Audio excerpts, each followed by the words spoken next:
My name is Ford. I'm an IT project manager. I'm ASTI. I'm a professional in the banking industry.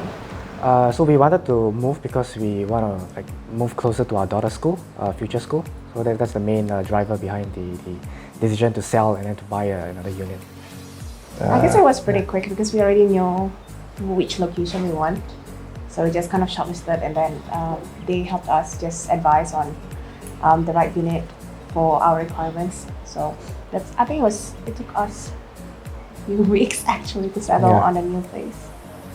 Before that, there was like a mini heartbreak, right?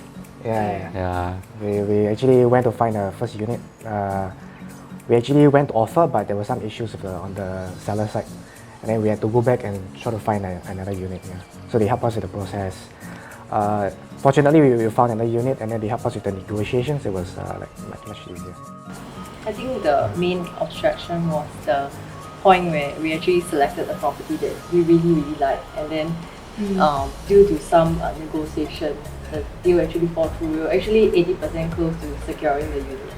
So I guess that was the part that we felt very disappointed.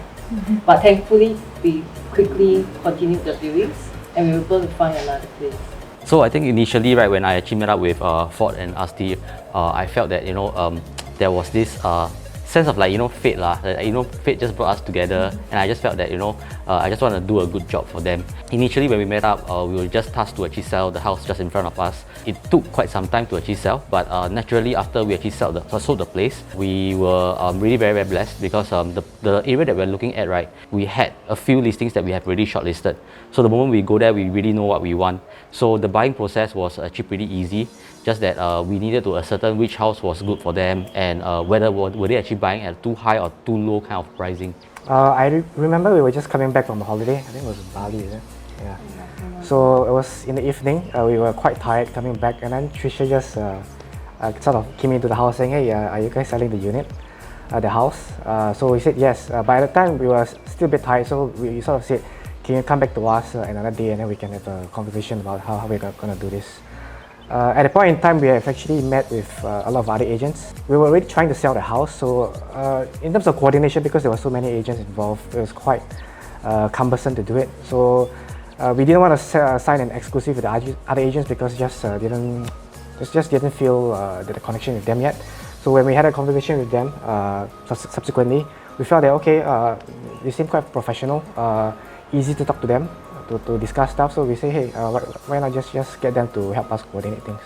Number one, I think like you mentioned, we were working with the other agents, but then I think we were not convinced, and then I said, you just settle it, and then I think there was one good thing is that I think they listened and they knew. I think they kind of took some time to really, not just them telling us what to do, but hearing what we actually want to do, like the fact that for us, it's not a matter of time, but it's more of like getting the right price and stuff like that. So I think that willingness to listen was the one that kind of, okay, this is the right people that we want to work with. I think the main thing is they sort of listen to what we are trying to do, which is like Asti mentioned, it's not about time. We just want to sell it at a good price. But at the same time, it's not a one-way street where we tell them, okay, we want to do certain things, this is what we want, and then they just go ahead and do it. They give us feedback. And then that's where we take the feedback and then try to do certain things to the house, just to try to help the house be more attractive. So it's that constructive feedback that they have with us that I really like. Yeah, I think when you try to get somebody to do a sale for you, sometimes that relationship can be quite sort of superficial. But with them, I felt it was sort of a genuine sort of like connection. It's just the feeling that you get with certain people is just there. So it's not something that can be fake. So I felt very comfortable speaking to Bjorn, speaking to Tricia. So that's one aspect that I think was probably different from if I were to get like other agents to kind of help me with this.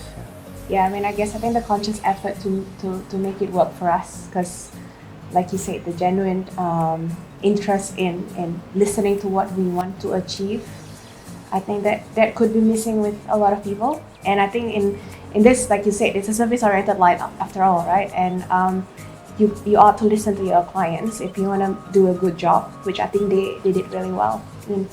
So yeah, it's just the sort of relationship that you form with them. I mean, me with them, I felt it was genuine. So it was when selling a house could be and buying a house could be quite a stressful experience. But with them, I didn't really feel that stress aspect. So overall, it was a pleasant experience for me. Yeah.